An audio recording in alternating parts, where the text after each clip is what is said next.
The following feature presentation is part of the Skywalking Network.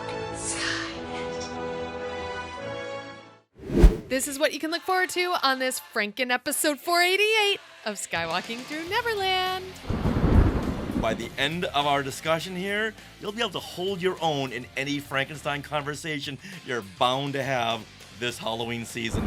So the soundtrack, if you have that soundtrack, that was recorded in 94. No originals of the original score from 1945 remain. Oh, chick! Oh, chick! Like, oh my god, stop saying chick. And they got us to the 1 million mark. Are you ready? Off to Neverland. Here we go! A long time ago, in a galaxy far, far away. To all who come to this happy place, welcome. Disneyland is your land. When I first made Star Wars, everybody in Hollywood said, well, this is a movie Disney should have made. You're more than just fans. You're family. Best day ever! It's about family, and that's what's so powerful about it. Hey. When you use a bird to write with, it's called tweeting. When we visit the world of Disney, we never grow old. It's a Peter Pan, Never Land that keeps us young in heart. This is Jedi Master Obi-Wan Kenobi, and you are skywalking through Neverland. I have a good feeling about this. Hey, Skywalkers! When you think of the ultimate Universal Studios monster, who do you think of? Chances are, it's Frankenstein. I know technically, it's Frankenstein's monster. Yes, we know that. Well, celebrate this Halloween season with fabulous Frankenstein fun facts from us. But first, we want to welcome you back to Skywalking Through Neverland. I am Richard Woloski, but now everyone please say hello to my bride, my sweetie, Sarah Woloski. That has double meaning this week. It does! I'm your bride! Oh, yay! That'll be clear as we go through this episode.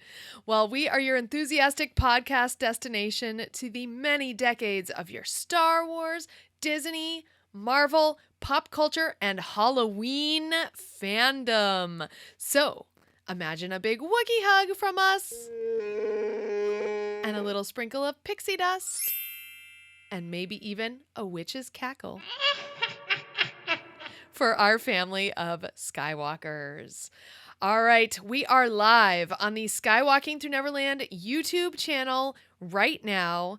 And if you haven't already, please subscribe and hit the bell for notifications for when we go live. All right, should we give everyone an update on where we are with numbers? Yes, we do. Yes, we shall. So we were at 91 what last week? Last week, we were at 9108. That's 9,108 subscribers. Okay. We asked for 5 to 7 subscribers. Okay. And the Skywalkers, they said, nope, we're going to give you 26 more subscribers. What? Yes. Oh my goodness. So guess what that means? It has brought our total up to 9,134 subscribers. That's crazy. What? Oh, well, that's great. You ask the Skywalkers and they deliver. So thank you so very much. So let's keep this subscriber party going. What do you think? I think so. Do you think we can get to 9150 by next week? You know what? Pshaw. Yes. Let's do it. Easy. I think we should. 12 more. Come on. That's a walk in the park. And also, more big news. Mm-hmm. Last week, we just needed 3,800 downloads to hit the 1 million mark. On audio podcast downloads. Audio only. We needed just 3,800 more. Well, guess what? What? We surpassed the 1 million download mark. Yes, we did. Woohoo! 1 million downloads, Skywalkers. Wow. Thank you so very, very much. We put out a post on our Facebook page and group asking people just a couple more. We need a couple more. Mm-hmm. And all these Skywalkers said, okay. And they downloaded this episode and that episode, and they got us to the 1 million mark. Wow. Amazing. Wow. Took us 11 long, hard years, but we finally did it. Wow. Thank you. Thank you, Skywalkers. In this episode, we summarize the Universal Frankenstein cinematic saga. We just watched all 8 films, and we had a blast learning so much about these cinematic treasures from 1931 to 1948. Mm-hmm. Yeah. And we're going to give you a brief summary of each film. We're going to break down the creature casting and reveal some great music fun facts. There's a lot going on in soundtracks in those days as well. Universal Frankenstein 101 is about to begin. Yay! All right, now we are being sponsored by Small World Vacations, and they are a diamond-level Disney vacation planner travel agency that can help you book your trip to a Disney park around the world or on a Disney cruise or both. Now, best of all, the great news just keeps on coming. The service is free of charge. So head over there to smallworldvacations.com for a no obligation price quote and tell them Skywalking Through Neverland sent you, or you can give them a witch's cackle or a Frankenstein. Any one of those will work. And they, by the way, Walt Disney World just released the dates for the Festival of the Arts Festival in Epcot. And it's January through February next year, certain days. And Richard, I think we may need to be calling on Small World Vacations. You know we will. Yeah. We used them when we last went to Florida. Why would anyone not want to use a travel agent? I don't know. They set up everything for you. They get you the best prices. They get you all the discounts and all the little gifts. Come on. It's good stuff. It's a no-brainer if you're going to travel. Yes. All right, now we are recording this from Long Beach, California on October the 21st, 2024. So, Richard, what happened today in Star Wars history? This is a very auspicious date. Now, since we have a big show coming up, let's make this part brief, okay? Okay. First of all, we want to wish our princess, Carrie Fisher, a happy 68th birthday. Yay. Oh, Carrie Fisher. Now Raise our lightsabers for Mhm. Carrie Fisher. Now, we did make a video as part of our Today in Star Wars History series. So for more on Carrie Fisher, go over there to our YouTube page. I posted it on our Facebook group. Go over there and check it out. And we had a lot of fun making that one because Carrie Fisher was very, very special. In fact, here she is with me. Look how happy we are. Aw. Truth be told, she had no idea I was standing there. It was over at the Writers Guild in Hollywood where she just did a panel, and I just snuck up behind her, and a friend of mine took a picture. Oh, my goodness. But if you didn't know any better, you'd think that we were together. Look how happy I am. That's the best picture. It's funny. It looks like she's wearing kind of a little thing similar to mine, a little capelet. Doesn't it? Yeah. See? Yeah. Got a little capelet. All right, and let's do one more. Okay. But this time it's what happened this week in our history. Yes. Our history. Well, we are celebrating our 15th wedding anniversary this week on October the 25th.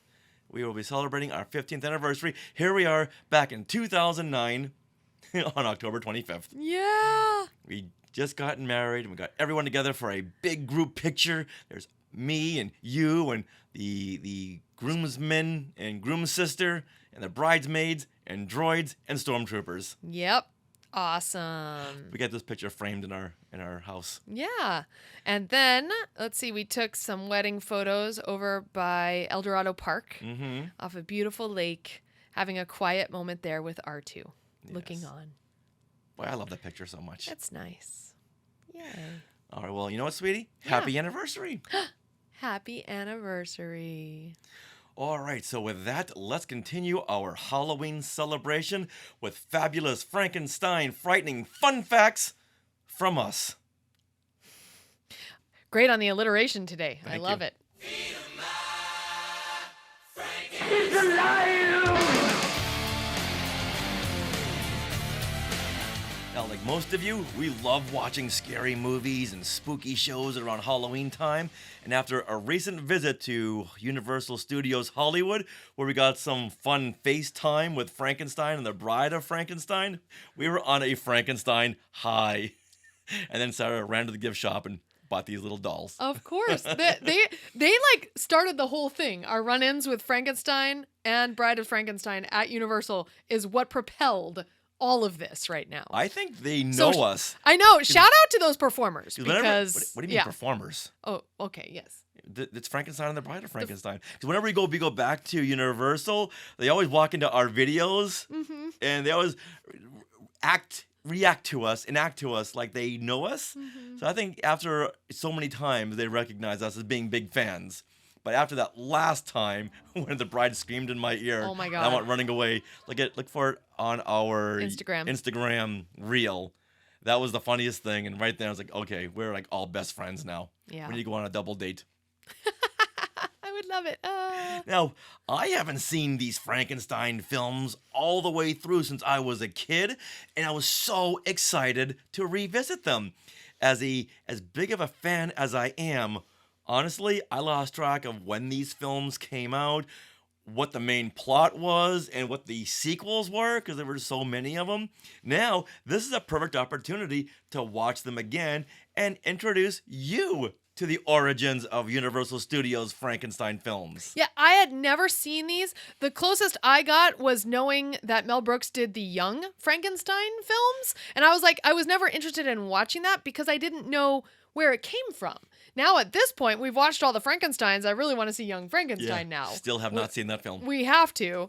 But yeah, it's fascinating because, the first film was 1931, and as you watch them gradually, you go through 1948, and this is the infancy. It's growing. It's a toddler phase of cinema, I would say. So just that right there really delighted me as we were watching. But as we did watch these films this week, we learned so many fun facts that we now want to share with you, including revelations on the film scores. So cool. You were screeching. Oh, film music history right here. And we're going to go over that. We're going to go over each of the 8 films, which span those 17 years between 1931 to 1948. This really is very beginning of sound films. We're also going to see how these films connect with Disney and the Monkees. What? This couldn't be more perfect for Skywalking through Neverland. Yeah. All right. Another asterisk. Okay. Technically, there are only 7 films and 1 comedic capper to the Frankenstein saga. So by the end of our discussion here, you'll be able to hold your own in any Frankenstein conversation you're bound to have this Halloween season. Now, a lot of my friends try to talk about the Universal horror movies with me, and once again, I was so scattered, I didn't know them, so I would just walk away or start talking about hoojibs. Okay. Well, yeah, and when we go to Universal, they're always talking about their Universal monster movies, and I know what the characters are, and I know the names of people who played them in my head because it's just so ingrained in cinematic history, but I've never seen these films. But now we're going to organize them for you, the Skywalkers, and for us. Now, another asterisk, when we mention the release date of these films, those are for the wide opening in the U.S. Okay. And I say that because some films will be noted online as opening in December of the previous year. Okay. But that was just opening in one city, but the wide release was the next year. So did they do that where they just open it in LA? Yeah, they'll open it in New York mainly. Oh, okay. In December of, let's say, arbitrarily 1944, but the wide opening is January 1945. Okay, that makes sense. Online, it'll say 1944 when it's actually 1945. That's for the wide release. Got it. So I don't want anyone to hear this and go, wait a minute, you're wrong on these release dates. Believe me, when it comes to release dates, I know what I'm talking about, which is why we put this little asterisk in here. So, after the enormous success of Dracula at the beginning of 1931, Universal knew it had to get out another horror film ASAP. So they purchased the film rights to John L. Balderston's stage adaptation of Peggy Webling's British stage adaptation of Mary Shelley's original novel. And all this leads to Frankenstein, which came out wide release November 21st, 1931. So in less than a year, they put this film together, got a script, shot it, got the sets, shot it, which we were in that stage. Yes, stage 12 at Universal Studios when they had one of the haunted horror mazes for their Halloween celebration. Yeah. Oh. Another reason we did this whole episode, because we had just been in that stage. It's like walking on spiritual, religious grounds there. Yeah. So shot, done, booked, everything. And then it was out November, less than a year. Mm-hmm. All right, Richard. This was a perfect Christmas movie, wasn't it? Oh my God! Yeah, this of course. Is Universal's some dead children. Christmas of 1931 film. Right now, this film follows scientist Dr. Henry Frankenstein as he attempts to create life by assembling body parts of the recently deceased. Aided by his assistant Fritz, Dr. Frankenstein succeeds in animating his creation. But the confused creature escapes into the countryside and begins to wreak havoc.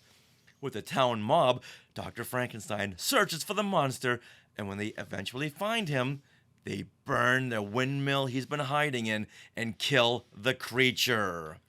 Do they really kill the creature? As far as audiences knew back in 1931, yeah, this was the end. All right, well, we have to say, when Dr. Frankenstein makes the creature come to life with the help of lightning and a big storm, he goes, "It's alive! It's alive! It's alive! It's alive!" And this becomes a recurring phrase. She's alive! Alive! It's really fun. All right, now let's begin our fun facts with some info on the man behind the monster, Boris Karloff. Now, this was his 82nd film. Whoa! But Boris Karloff, that's not his real name. Oh. His real name is William Pratt. Huh. Yeah, so I mean, Boris Karloff, I don't know if it's because we've been hearing it all of our lives and we associate it with Frankenstein, but William Pratt just doesn't say terror like Boris Karloff.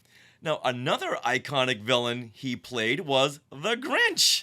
In Dr. Seuss's How the Grinch Stole Christmas, he voiced the Grinch as well as narrated the animated 1966 special, which he won a Grammy for Best Recording for Children. Oh my goodness. So Grammy Award-winning Boris Karloff. All right, now fascinating fun fact. When we were watching this film, there's a lot of dialogue scenes, there's things going on, and it sounds remarkably bare. Like it's just the dialogue. And so sure enough, I looked it up, and this film was produced without a film score. So in 1929, 2 years before this, synchronizing sound to celluloid was invented. So this is very, very early on. Now, even though movie theaters had pianos and organs that accompanied silent films as they played, the act of having a movie score was very, very new. In fact, the French were more pioneering in that aspect than the US was.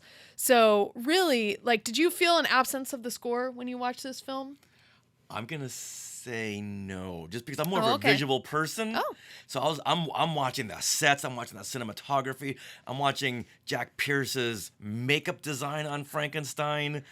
So it wasn't until you mentioned it that I really noticed that, oh, yeah, there's no soundtrack.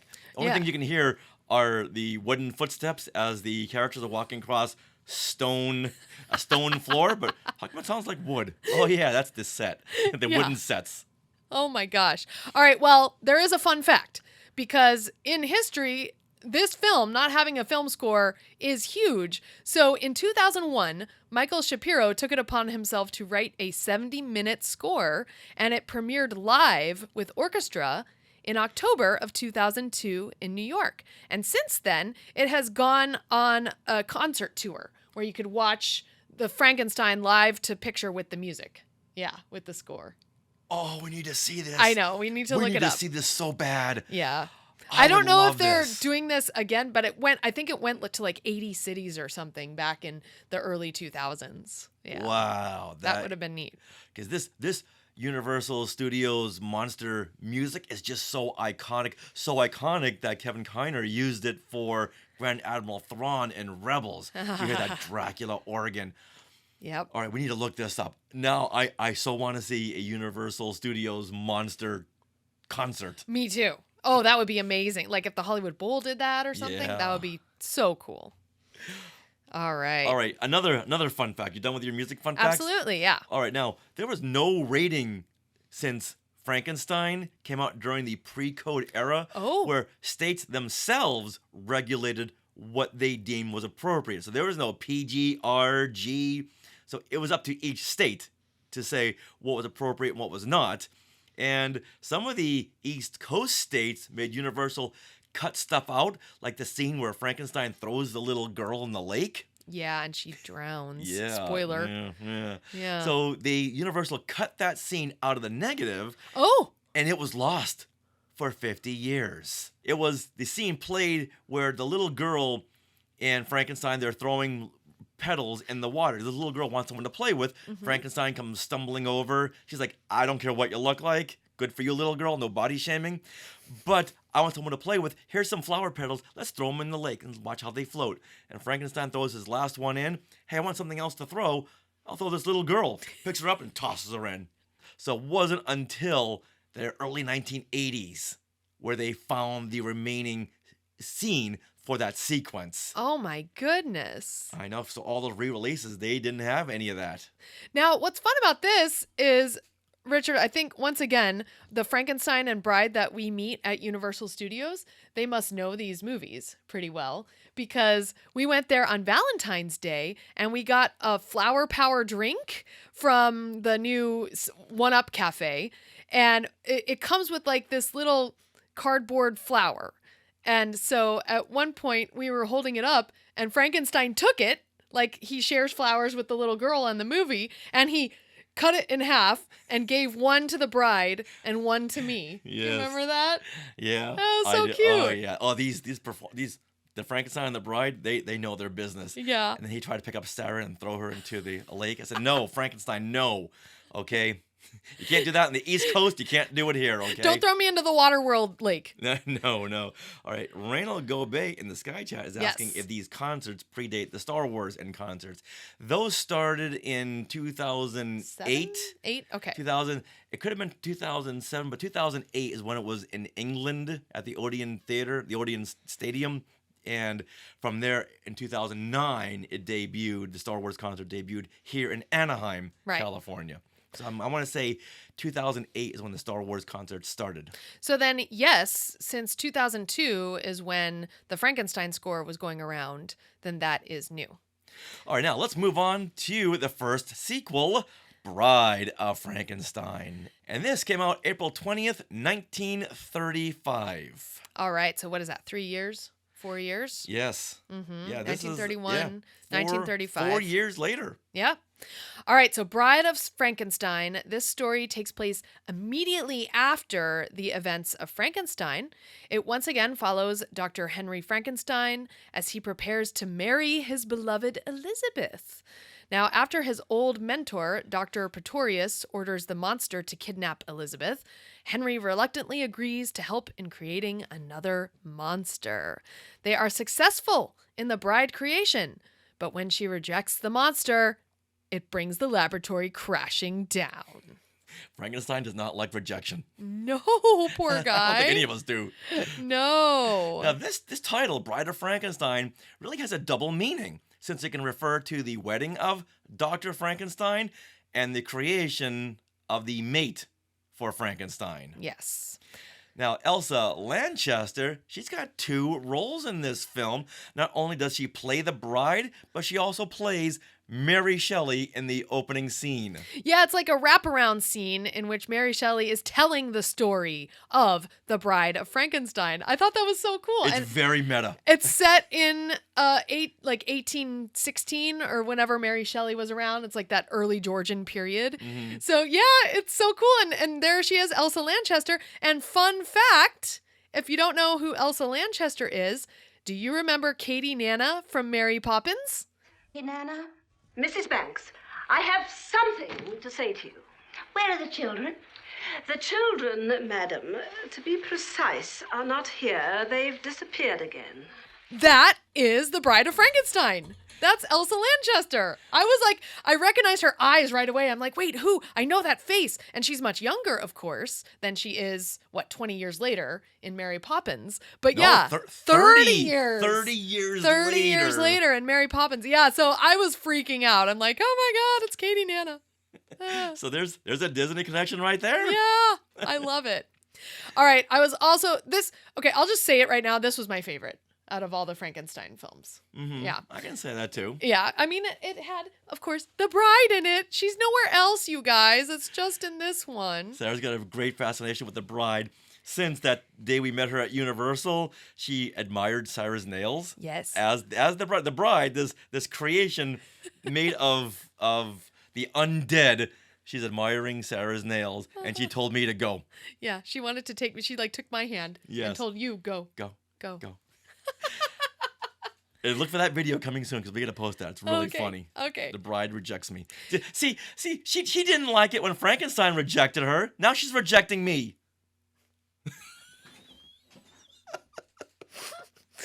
Oh, my goodness. Okay, well, there's another reason why this is my favorite. And it's because the score is by Franz Waxman. Now, you may know him. He is one of the mentors of John Williams. So we have this immediate connection here. So first of all, there's some fun facts about this score. Director James Whale, he sought out Franz Waxman after hearing Waxman's score for a 1934 film. It's a French film called Lilium. Now, because of this score and how good it was, Universal offered Waxman a contract for head of music for Universal. This is about a couple months after Franz Waxman had emigrated to the United States. Wow. So right out of the gate, and he's like in his 20s at this point, which is amazing to me. And he was born to Jewish parents living in Germany. So the anti-Semitism at that point, that's what drove him out of Germany right then. Also, there's another Star Wars connection beyond just Franz Waxman being a mentor to John Williams. John Williams, when he was in his 20s, worked under Franz Waxman. Whoa. Yeah. Whoa. He was an orchestrator and for their film music. Also, he worked under Alfred Newman and Dmitri Tiomkin as well. But Franz Waxman was one of them. So I thought that was really cool. And I found this script online that was to a 1950 radio program. And it was an interview with Franz Waxman. And in the announcement that he was coming on the radio, the announcer said, "With the coming of summer, Franz Waxman's name can often be found as conductor in the famous Hollywood Bowl." So he was also a Hollywood Bowl composer or a Hollywood Bowl conductor as well as John Williams. So John Williams followed in his footsteps. Wow. Isn't that neat? So when we have John Williams on the show, I'm going to ask him about that. Yes, absolutely. You want to hear all about your music? Let's talk about this Franz Waxman guy. Yeah. Okay, so that's my score notes for this. And yes, the score is really, really exciting.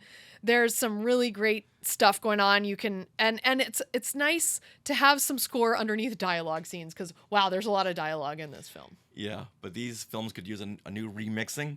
A lot of times the thunder is just so overwhelming. The music, it's a little bit too loud. So like, what are they saying? So watch it with subtitles. Yes. Okay, there is another fun fact here. So the ascending melody of Waxman's Bride's theme, it's very iconic. And in 1949, composer Richard Rodgers borrowed that melody for the famous Bali High, which is one of the grand songs in the musical South Pacific. So here you listen to the Bride's theme.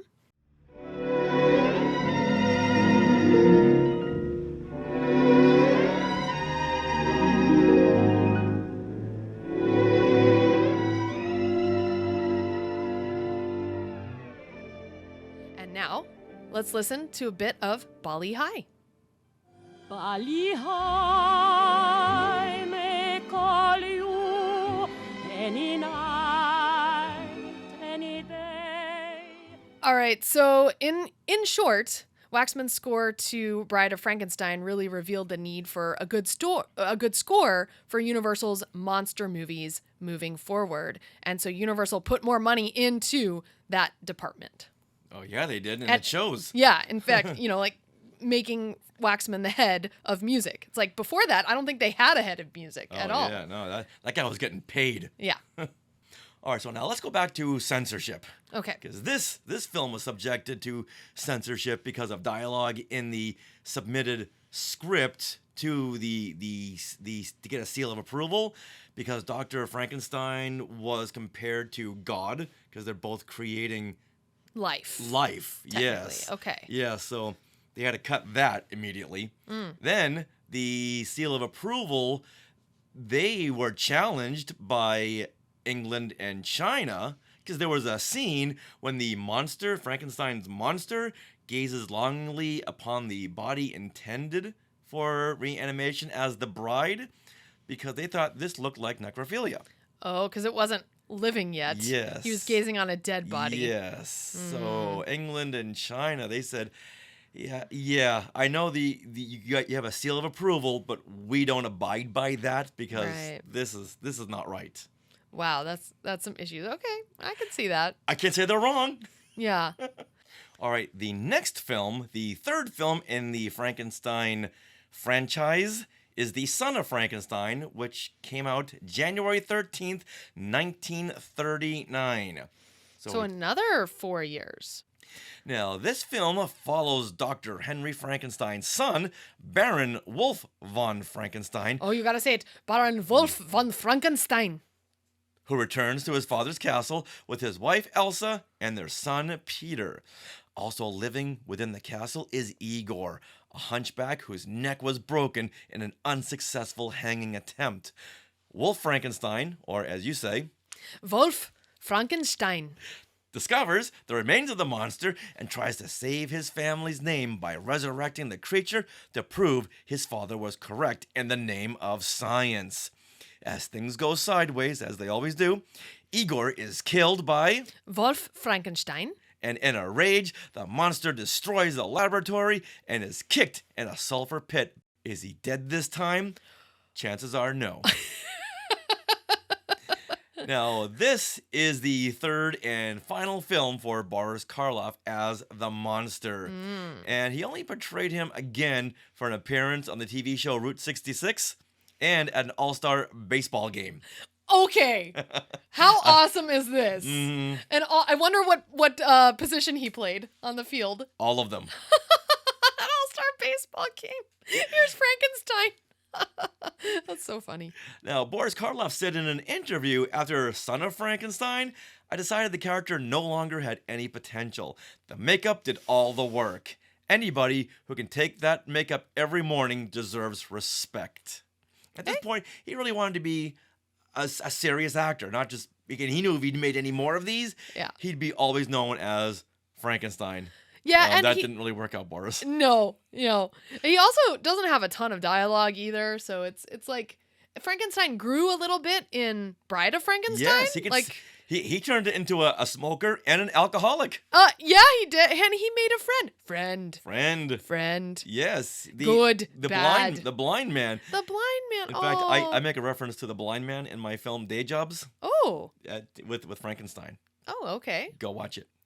So yeah, he actually had dialogue in Bride of Frankenstein, but they pulled back a little bit. Now, guess who plays Igor? Igor. I'll give you a hint. His name rhymes with Bela Lugosi. Is it Bela Lugosi? It's Bela Lugosi, a.k.a. Dracula. He's been trying to get into a Frankenstein film for a long time. Oh. And he just loves this film. He eats up every scene as Igor. In fact, some of the reviews even said he stole the show from Frankenstein. I could say that. He's really good in this. He really is really good as Igor. And Igor has this weird, he's got a hunchback it's and a protruding bone in his neck. In his neck. And it looks so creepy. It's like creepy enough to be creepy, but not bad enough to be like, oh, I can't look at you. You know? Yeah. It's almost there, though. Yeah, it's the makeup job, once again, by Jack Pierce is phenomenal. Yeah. Now, the son in Son of Frankenstein, guess who plays that part of the 4 to 5-year-old little boy? Well, we have a Disney connection, everyone. It is Donnie Dunnigan, the voice of Bambi. Mother, you know what? What? We're not the only deer in the forest. Where did you hear that? Thumper told me. Oh my goodness. And he is this little kid, and you can hear it every now and then. It's like, oh wait, that's Bambi. Yeah, and when you watch it, it's like, why is he yelling during all of his scenes? Because the director kept saying, hey, Donnie, we can't hear you. Oh. So speak up. So he ended up just yelling out all of his lines. And he said later on when he watched it, like, ugh, I sound ridiculous. Now, truth be told, I had met Donnie at a convention back in 2018. And I said, hey, we have this Disney Star Wars podcast. Love to have you on. He's like, yeah, sure. Count me in. I'll be there.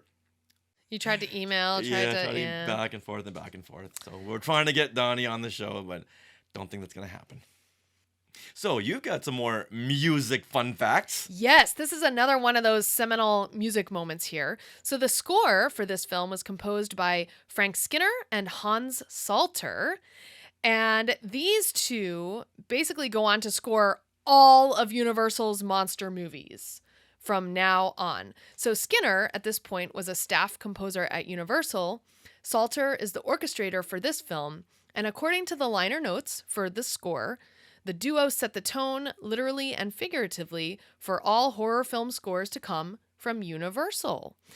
And this partly is because up until 1938, the American Federation of Musicians allowed the reuse of any music in the studio library for any studio film. So they weren't required to put together a new soundtrack for any film.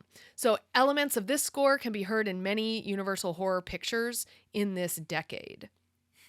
Now, also another historical fun fact, again, this is the 1930s, Hans Salter is Austrian, and he also was born to Jewish parents, and so he also immigrated, just like Franz Waxman, to the U.S. because of rising anti-Semitism and Hitler at this point. Well, bring him on over. Yeah. We need him. Exactly. And then he ended up working on Frankenstein and all these monster movies that are set over there in like Germany and stuff. He even, I believe, so Hans Salter in like 1962 did the score for Hitler. So it all came back around. Like there was a movie called Hitler. Yeah. Yeah, well, you know what? Who's the more evil? Which monster? Yeah. Oh, yeah, exactly. And then later on in the following Universal horror films, you can hear bits of soundtracks just kind of meshed into each other. Mm-hmm. Yeah. All right, now let's move on to the next film. This is the fourth film in the Frankenstein franchise, and this is The Ghost of Frankenstein. And this came out March 13th, 1942. Ooh, we're into the 1940s now. So, in this movie, the monster and Igor are chased out of town. They go to another small town to encourage the younger son of Dr. Frankenstein, named Ludwig, to continue his father's experiments so that Igor can exact revenge against his enemies. Then, have his brain transplanted into the monster's skull. So the monster would have Igor's brain. Okay. Interesting. Wow. So all right. The experiment is put forward, placing Igor's mind into that of the monster, where he then finds himself blind. Uh-oh. I'm not sure why that happened. No. This monster attacks Ludwig's assistant, which leads to the destruction of their lab, trapping them in its wreckage, and once again killing them all. What? Or does it? Yeah, these movies have very abrupt endings. It literally is the climactic moment. Everyone dies, and then roll credits. Well, they show like the long shot of the crumbling laboratory or castle. Yeah. But what don't you see? The bodies. No. So there's a perfect in for the next sequel. Plus, they make it clear, like, all these doctors are studying Frankenstein, and his body is like supercharged with lightning so that it literally can't die. He has like 100 lifetimes within his body with this supercharged lightning. Interesting fun facts. All right, so what do we have to learn about this film? All right, now this one starts the game of what monster actor will step into the part of Frankenstein. Ah, okay. So this time around, Lon Chaney Jr. wins the part of Frankenstein. Wait a minute, doesn't he also play the Wolfman? He plays the Wolfman. He played the Wolfman a year earlier, and then went on to Frankenstein. And he also played the Mummy in 3 films. So he's rotating all these horror actors. Like Boris Karloff said earlier, the makeup does all the work. All right, and here's our monkey connection. Oh, yay! Yay! Lon Chaney Jr. appeared in the Monkees episode Monkees in a Ghost Town. Is this the one they filmed like in that little town they use for westerns? Yes, so the monkeys roll into town and their car runs out of gas. Yes. And they're kidnapped by Lon Chaney Jr. Hey, look, what do you want? What do I want? I want what any man wants. I want a job and security and a home. Yeah, and PTA meetings and cookouts on weekends. That's what I want. Can you give me all of that? Well, no. Then shut up! Wow. But yeah, there's Lon Chaney Jr. And as a kid, I knew that it was the Wolfman, but I thought this man seems kind of schlubby to be the Wolfman. But I wasn't thinking that this is 30 years after he played the Wolfman. Right. Yeah. It's kind of like Elsa Lanchester. Yeah, playing exactly. Katie yes, Nana. Yes. It's like she's not going to play Mary Poppins anymore, but she'll play Katie Nana. And the Monkees always had a huge interest in these Universal horror movies, because you'll see in every other show they're playing Dracula or the Wolfman or Frankenstein. So this time they got an actual actor from the Universal horror movies, Lon Chaney Jr., to be in a Monkees episode. That's really cool. Yeah, there's another Monkees connection coming up in just a little bit. All right, another fun fact. The Ghost of Frankenstein composer is Hans Salter. Go Hans. All right, now let's move on to the fifth Frankenstein film, and this is Frankenstein Meets the Wolfman. This came out March 12th, 1943. Oh, only a year after The Ghost of Frankenstein. Actually, one day less of a year. Yeah, oh geez. So now this film is a sequel to The Wolfman. Even though it's a Frankenstein film, it's a sequel to The Wolfman. Now, in this film, Larry Talbot is brought back to life and is seeking a way to return to his death to escape his werewolf curse. Talbot meets with Gypsy Maleva, who advises him that the only way to stay dead is to confer with Dr. Frankenstein. The doctor is long dead, but his equipment is in working condition. Talbot then attempts to have his life sucked from his body and transferred into Frankenstein's monster. They continue work with Talbot's doctor, Dr. Mannering, who begins the experiment but decides to fulfill his scientific curiosity to see the monster at full strength and revives him. That comes out of nowhere. Yeah. The experiment coincides on the night of the full moon, leading Talbot to transform yet again as the Wolfman. When the equipment malfunctions, he and the monster escape their restraints. They engage in an epic fight until they are both swept away in the flood that results when a local innkeeper blows up a dam to destroy Castle Frankenstein. The end. But as we've Did seen, they all die? Nope. Even though we see the water is flowing and the castle is like crumbling, it's just a long shot. Yeah. Who knows what happens to these bodies? Maybe they're good swimmers. Maybe they swam away. Chances are it's the latter. Yeah. Because spoiler alert, they do survive. Now this time, Lon Chaney Jr. passes the torch to Bela Lugosi to play Frankenstein, who previously played Igor. Mm-hmm. Now the Frankenstein character was able to speak in prior films like we were talking about, but not in this one. Do you know why?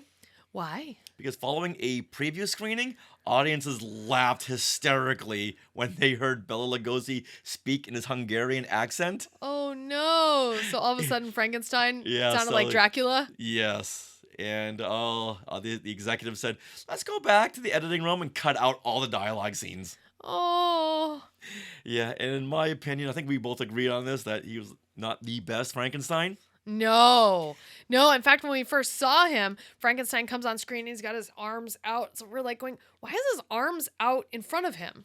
I was very confused. You were confused. Do you know why? Why? Because all the dialogue that pertained to him being blind was cut out. And he was supposed to be blind, and we never knew that. Yeah, he walks with his arms stretched out, like how you normally see Frankenstein, arms stretched out, and he's lumbering. That's because he was blind. Poor Frankenstein. Wow. Well, poor audiences. Yeah, that too. Tell us what's going on here.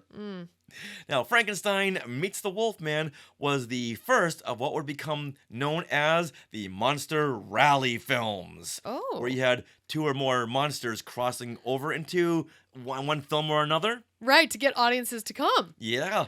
You have all these characters. Let's put them all together. That started what they call the Monster Rally films. This is like the MCU. It very much like Civil War, you know? You get like all those, oh my gosh. And it's also much like the films we would see decades later with Alien versus Predator and Jason versus the Mummy, or Jason versus Freddy Krueger, or Freddy Krueger versus Chucky, or Chucky versus the Hoojibs. Alien and Predator, you said that? Yeah. Deadpool and Wolverine. Deadpool and Wolverine. Brought everyone in. It all started here. Yeah. All right, well, I have another fun fact. This is my own fun fact, and I feel that Dr. Mannering is the original McDreamy. You guys? McDreamy? Yes. From Grey's Anatomy? Exactly. He's the original hot doctor.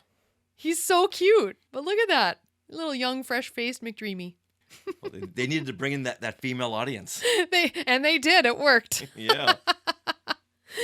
Okay, now this film, Frankenstein Meets the Wolfman. Now, once again, this was put together in less than a year, right? Mm-hmm. Which means your post-production is like about 2 weeks. And so Hans Salter composed some of this music, but also patchworked the soundtrack together from previous films. In fact, this practice of putting together previous music into one score came to be known as saltzering in the business. That's funny. Yeah. I never knew that before. Isn't that cool? I learned that fun fact in my research. It's like, oh, we got to salter this. Saltering. That's so cute. It is. All right, now let's move on to The House of Frankenstein. Okay. And this came out February 16th, 1945. And if you're keeping track, this is the 6th film. And also 2 years after the previous one. Yes. So we have a little more time. Yes. So here, you wouldn't know it. Now, in this film, Dr. Gustav Niemann escapes from prison and promises to create a new body for his assistant, Daniel. They revive Dracula, but after realizing the police are after the Dark Prince, they push his coffin into the daylight, which kills him. The two doctors, along with a woman they saved from an abusive relationship named Ilonka, move on to the ruins of Castle Frankenstein, where they find the body of Frankenstein's monster and Larry, aka the Wolfman. Now, Niemann promises to cure Talbot of his werewolf curse, but secretly plots to revive the monster instead. Later, Talbot, as the Wolfman, attacks and kills Ilonka, but not before she manages to shoot and kill Talbot with a silver bullet. Daniel blames Dr. Niemann and turns on him. The monster intervenes, throwing Daniel out the window, and carries the half-conscious Niemann outside, where the villagers chase them into the marshes. There, both the monster and Niemann get caught in quicksand and sink to their deaths. Really? Probably not. So who do we have Dracula in this one for a little bit. Mm-hmm. We've got the Wolfman, Frankenstein's monster. Yeah, and all three of these. And the mad scientist. Okay. Yeah. Wow. Yeah, so they're just piling. It's like now it's more like Infinity War. Just keep on tossing yeah. people in. I've always loved crossovers. Oh, when I saw these on TV where one character meets another character, I was all over that. Now, in this film, Boris Karloff returns to the franchise, but this time to play Dr. Gustav Niemann. And David Carradine plays Dracula. Who's David Carradine? He's the father of Keith Carradine and Robert Carradine. Robert Carradine, you probably know from Revenge of the Nerds. Okay. And I've always known Robert Carradine. I've always been a big Robert Carradine fan, but I just didn't know who his father was. Okay. Because all these Carradines kept getting mixed up. Who's Keith? Who's Robert? Who's David? But to know that Robert Carradine's father was Dracula, that's exciting. Okay. Now, Glenn Strange, he takes on the role of Frankenstein and does a brilliant job of it. I think he and Boris Karloff are neck and neck. They're both really good in this role. Now, the props department, they had to build a panic button for Glenn Strange to use in case he was suffocating under the makeup during those scenes where they had heavy vapor on set. Oh my goodness. Yeah, so I make that a big red button because I'll need to press that. All right, score. You ready? Score? Right. For House of Frankenstein, again, Hans Salter composed this score, and most of this score was written specifically for this film, as opposed to some of those other films that we talked about that were patchworked from older musical cues or saltered. Now, this is fun. There was an interview with Hans Salter in 1994. This is shortly before his death. He just turned 98 in 1994, and Salter said about this specific score, they didn't give you much time in those days. I don't think I had more than maybe 2 weeks. I didn't get much sleep when I worked on it. Wow. And as we know, let's see, it was Michael Giacchino had 4 weeks to do the score for Rogue One, and that was considered like super short to be able to write and, put it together with an orchestra. All right, now, I found some liner notes on the 1995 version of the House of Frankenstein soundtrack. This is fascinating. So here's direct from the liner notes. In what appears to have been a reckless house cleaning operation, Universal's old horror scores were trashed by Universal. Those later chosen for re-recording had to be painstakingly reconstructed by film composers John Morgan and William Stromberg from 3-line piano reductions unearthed elsewhere, including at Hans Salter's home.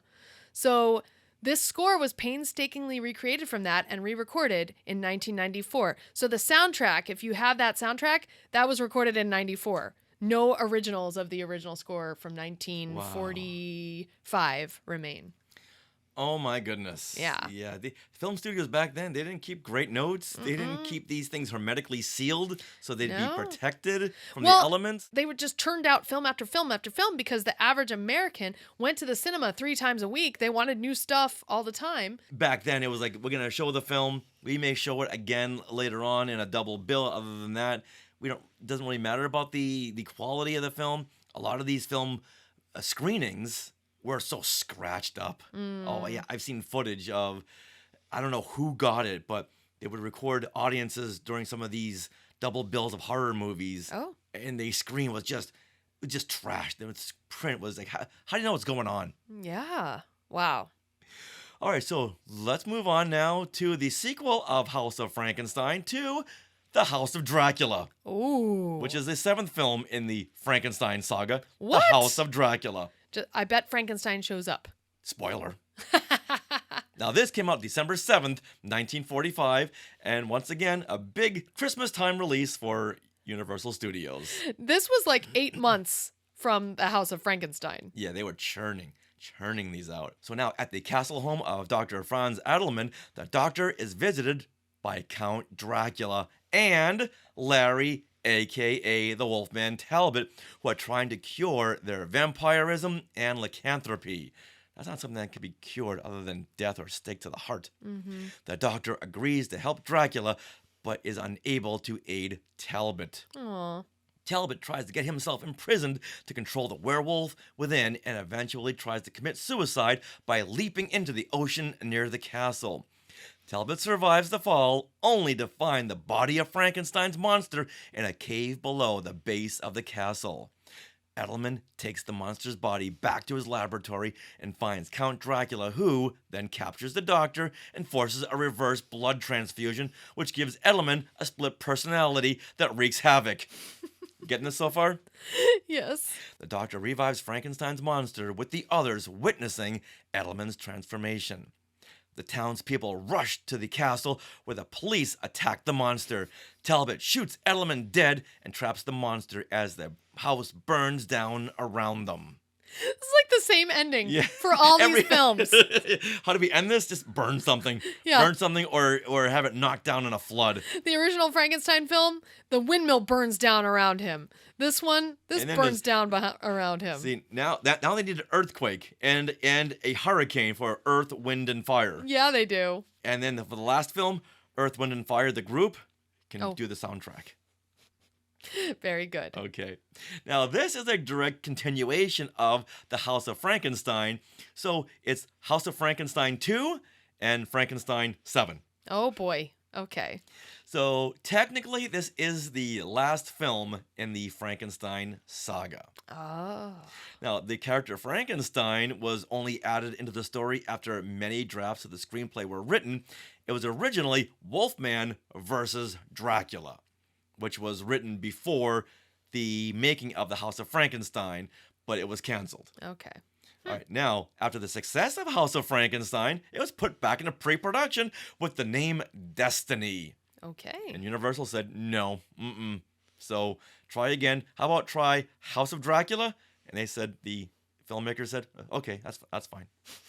I never understood the Wolfman meets Frankenstein, or this character meets that person. It's not meeting, they're fighting, they're dueling, they're battling. Right. So why meets is like, hey, how you doing? I'm Larry Talbot. Right. I'm Frankenstein's monster.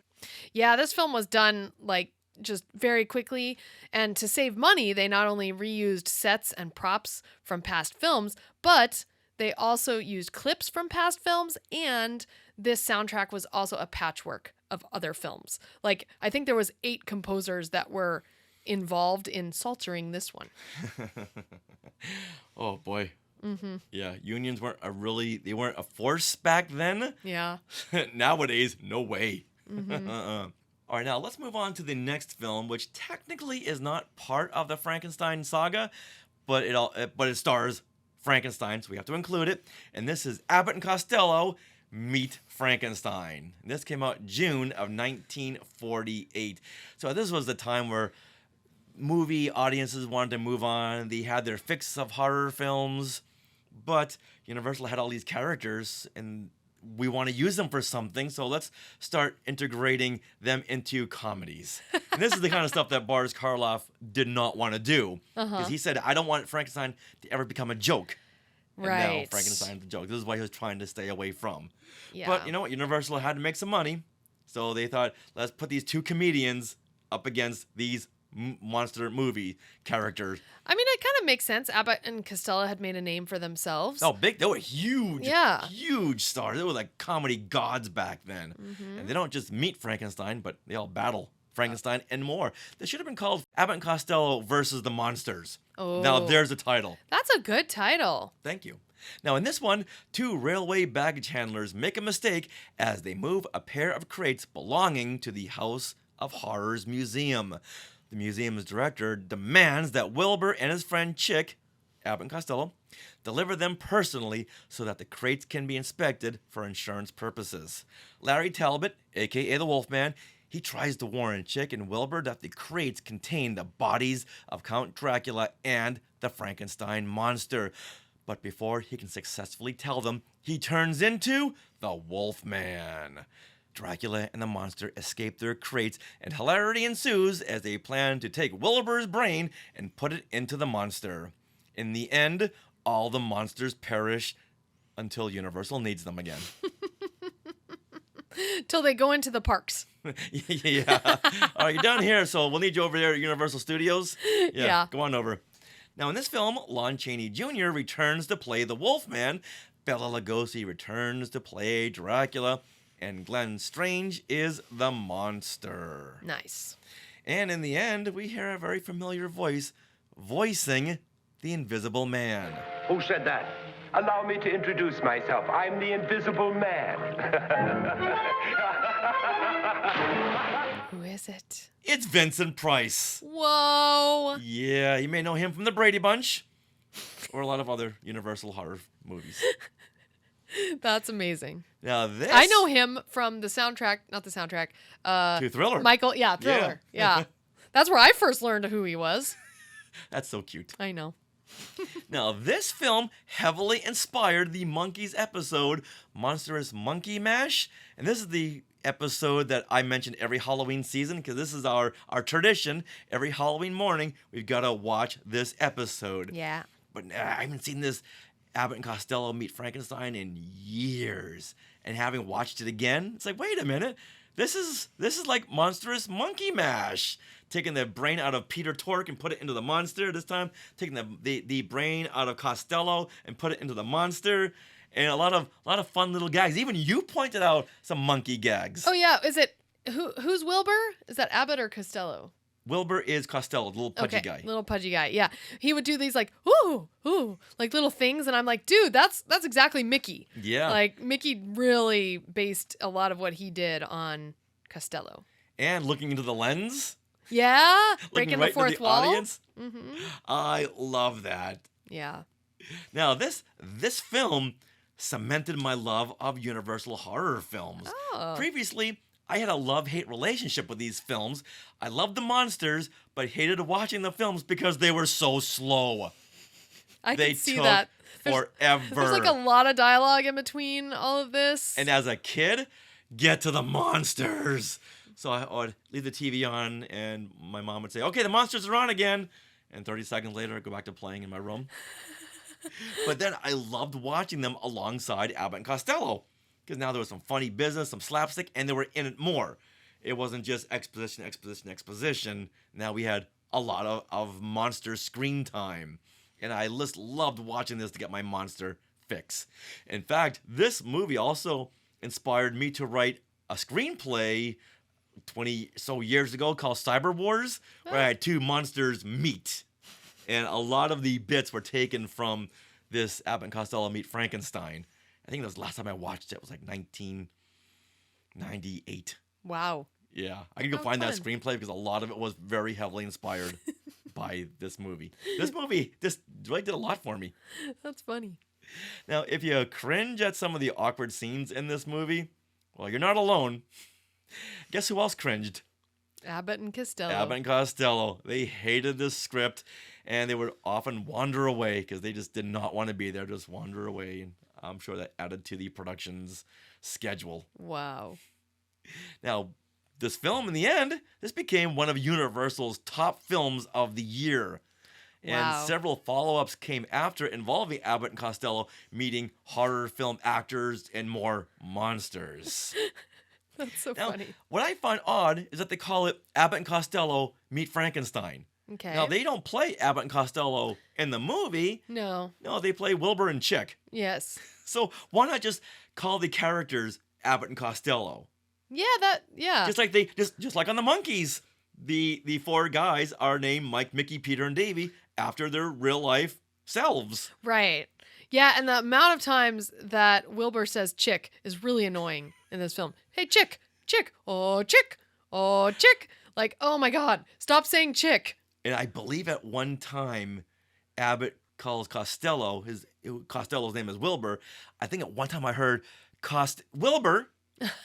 So he had it in his mind, Costello, but then quickly changed to Wilbur. Wow. All right, Skywalkers. So what do you think? What'd you learn? Did you learn something new about Frankenstein that you didn't know before? I learned a whole bunch of stuff. And thank you for all that score homework that you did. Oh, it's I didn't fascinating. know most of that stuff. Mm-hmm. Now, what was your favorite Universal Frankenstein film? Let us know in the comments. Or do you like the other Frankenstein films, like the Hammer Frankenstein films, where David Prowse played Frankenstein? Or maybe one of the other Frankenstein films where Robert De Niro played Frankenstein. Now, this was a lot of fun. So next year, I want to do this again with another Universal horror character. So what do you think, Skywalkers? Should we do Dracula? Should we do the Wolfman, the Mummy? Let us know. Or the water monster. Creature from the Black Lagoon. Yeah! That's kind of what I want to do. It looks so cool. You know what? All right. Unless the Skywalker says otherwise, that's what we're going to do. All right. Now, we have to answer our own question. Which of these films was our favorite? I kind of mentioned which one was mine. It's The Bride of Frankenstein. That was absolutely my favorite. But, I mean, the Mary Poppins connection alone. And then Franz Waxman, like all of that. So, Richard, what was your favorite? You know what? I'm going to go with the first one, because that one set the tone for everyone. And the sets and the laboratory and the lighting and all these films were fantastic. But it was the first film that really set the tone for the films to follow. And each film got bigger and bigger sets. And I just love those sets. I love the enormity of the lighting design and the shadowing. And with that, I'm still going to go back to Frankenstein, The Bride of All right, The Bride of Frankenstein. No, you know what? I'm going to say The Son of Frankenstein, just because they had better use of shadowing and lighting. They did. Like, the sets kind of got progressively, not better, but just more interesting and intricate as we went along. But since Abbott and Costello Meet Frankenstein had so much of an impact on me and my screenplay, it really inspired the Monkees. I'm going to go with that one, too. This was the film I could watch over and over again because it's so much fun. All right, so you gave me 3 answers. So what's your answer? Abbott and Costello Meet Frankenstein. Okay. That's the one I'm going to go with. Because you have all the monsters. You have the ultimate crossover film. That's the one. All right. Well, that wraps up episode 488 of Skywalking Through Neverland. We want to thank Frankenstein and the Bride of Frankenstein at Universal Studios Hollywood for inspiring this episode. Yep, and yes, we're going to continue our Halloween celebration next week with a special guest for our special episode. Can't wait. And we want to thank all of you Skywalkers who watch us every week, who got us to that 1 million download mark. Thank you so much. And for subscribing, for everything you do for the Skywalking Network. And you can also find us every week on socials. We are at Skywalking Pod. Now, do you have things that you want to share? Well, every Monday at 6 p.m. Pacific on YouTube, we share things we've done the past week, we update you on our live appearances, and we invite you Skywalkers to come on and share something you've done or something you've just added to your collection. Also, are you interested in our books? Well, autographed copies of Today in Star Wars History, Parts 1 and 2, and Skywalking Through My Fandom are available now from skywalkingthroughneverland.com/book. That is the only place you can get hardcover copies. Now, do you want to support Skywalking Through Neverland? Well, consider supporting us through the Skywalking Force, which is our Patreon. The Skywalking Force has access to bonus content in the form of our Zoom discussions on the past Disney Plus shows and the current Disney Plus shows like Agatha All Along. This bonus content begins at only $5 a month, so head to skywalkingforce.com and have a look at the options. We also want to give a profound thank you to those of you who are already part of the Skywalking Force. We also want to thank our sponsor, Small World Vacations, for their continued support. Thinking of a trip to a Disney park and or a Disney cruise? Where you can fill out a Get a Quote form at smallworldvacations.com today. Their vacation planning service is free of charge, so check them out and tell them Skywalking Through Neverland sent you. Now we are part of the Skywalking Network. Skynet. Where you can find other great shows like Talking Apes, the Max Effects Podcast, the Neverland Clubhouse, Totally Tell Me Everything, Star Warsologies, and the YouTube shows Collectopolis and Today in Star Wars History. Now, don't forget to stick around for bloopers and other fun bits that didn't make it into the show. And always remember, and Neverland on Alderaan. You get to say it. Come on, sell it. You gotta sell it. Frankensode. Okay, there you go. This is what you can look forward to on this Frankensode 488. I can't do it. Hey, Skywalkers. So... What? The music, really interesting times for soundtracks at that point, and we'll also reveal some great music fun facts. Let me read that again. Yes, we're talking about the Monkees. Hey, we're the Monkees. Yes. Who's that? They were asking, as in, they were just wanting to clarify the Monkees. Oh. Yes. Hey. Oh boy, you must be new to us. Yeah. Yeah, and in this film also there's 2 women who are way out of Wilbur's league who are totally into him, and it's just really annoying. Yeah, but they're just using him because they want his brain for the monster. Yeah, but at the beginning it was really annoying before you knew what their motives were. It's like, how could she be into him? This is what's wrong with the 40s. Well, Yeah. she wanted someone with a dad bod. Yep. Hey, look at those names to the left. They are part of the Skywalking Force, our Patreon. Become a producer yourself and check out all the Disney Plus themed bonus content available depending on the level you subscribe. Become a member of the elite Skywalking Force at skywalkingforce.com.